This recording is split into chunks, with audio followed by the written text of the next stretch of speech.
When does the pursuit of greatness cross the line into absolute competitive gluttony? Is there ever a moment where a front office looks at a roster that has just secured back-to-back World Series titles and says, "We're good"? Apparently, in Los Angeles, that phrase doesn't exist. If you thought the evil empire resided in the Bronx, you haven't been paying attention to the juggernaut being assembled on the West Coast. We are witnessing something that goes beyond team building. This is an attempt to break the very spirit of Major League Baseball before a single pitch is thrown in spring training. Let's look at the reality of the situation. Folks, the Los Angeles Dodgers are currently sitting on the throne of the baseball world.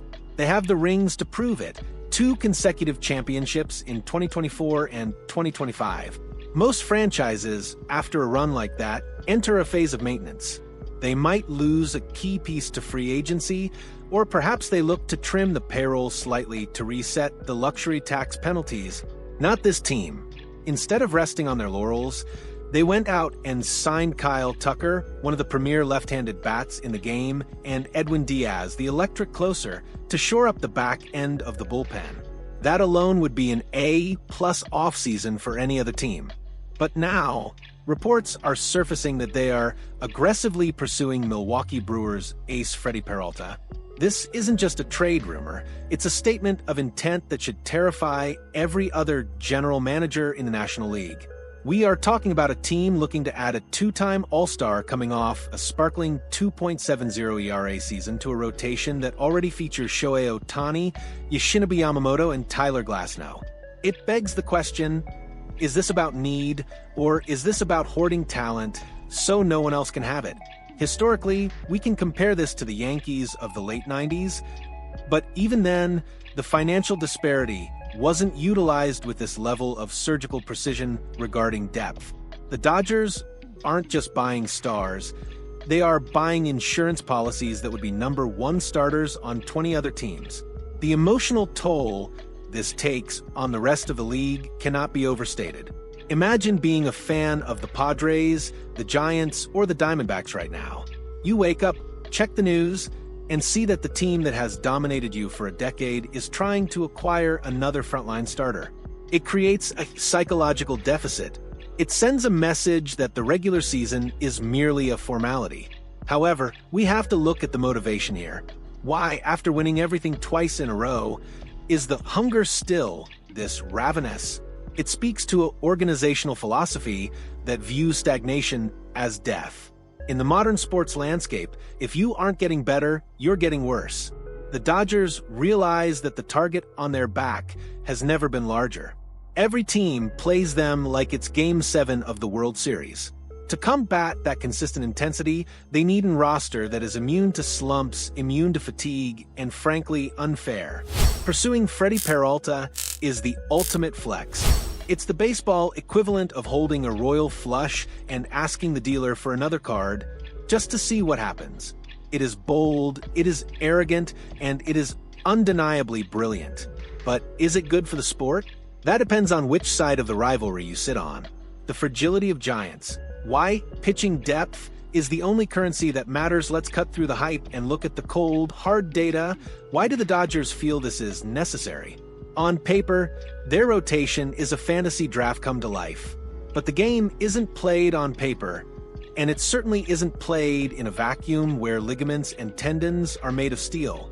The Athletic's Katie Wu hit the nail on the head when she reported that this interest in Peralta is born out of genuine anxiety regarding durability. This isn't just greed, it's a trauma response to the absolute carnage their pitching staff has endured over the last 18 months. Analyze the medical charts, and the picture becomes clear. Blake Snell, Tyler Glasnow, Roki Sasaki, and Emmett Sheehan. All of them spent significant time on the injured list last season. Shohei Ohtani, the crown jewel of the sport, didn't even throw a pitch until mid-June of 2025 as he recovered from surgery. The Dodgers won the World Series despite their rotation health. Not because of it, they navigated a minefield and survived.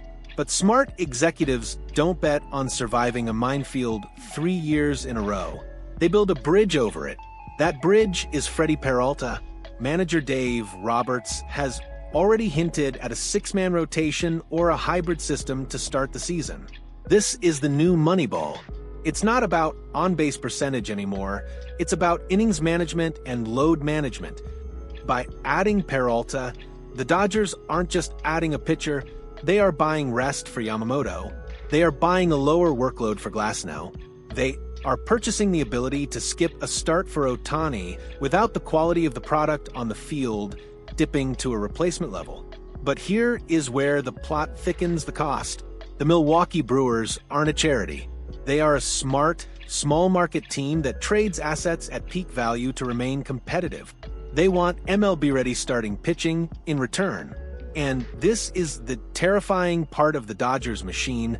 They can actually afford to pay it. Any other team trading for an ace like Peralta would have to gut their major league roster. The Dodgers? They have such a surplus of pitching depth and one of the top-ranked farm systems in baseball that they can make this trade without blinking. Let's discuss the cap hit and the trade capital impact. The Dodgers have hoarded prospects specifically for moments like this.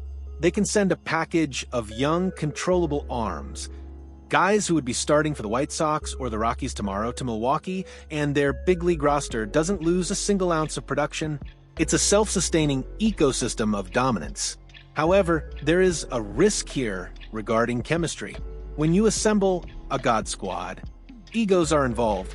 How does a former ace feel about being the number 4 or 5 starter? How does the clubhouse react when established veterans are shipped off to Milwaukee to make room for the new shiny toy? The Dodgers have managed this well so far, but every new addition shifts balance.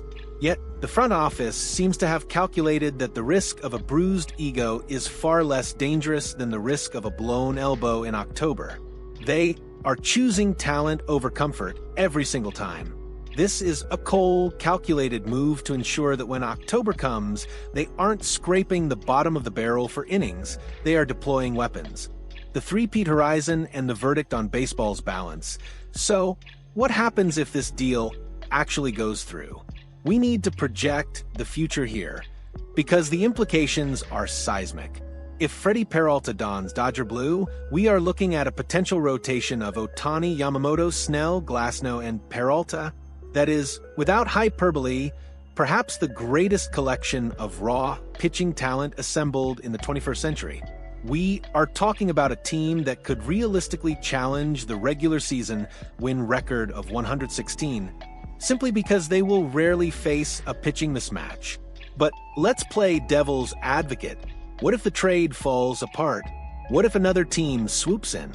The Dodgers are still favorites, yes, but they remain vulnerable to the one thing that remains undefeated: attrition. If they don't land Peralta and Glasnow acts up again, or Ohtani has a setback, suddenly that invincible armor looks a lot thinner. The margins in the postseason are razor thin. We've seen super teams fail before. Remember the 2011 Phillies? Remember the mid-2010s Nationals? Pitching wins championships, but only if that pitching is standing on the mound in late October. The Brewers hold the keys here. They know the Dodgers are desperate for certainty. This puts Milwaukee in a fascinating leverage position. Do they demand the absolute top prospect? Do they try to pillage the Dodgers' farm system? The negotiation itself is a chess match. For Milwaukee fans, this is bittersweet. Losing a homegrown star like Peralta hurts. It stings deep.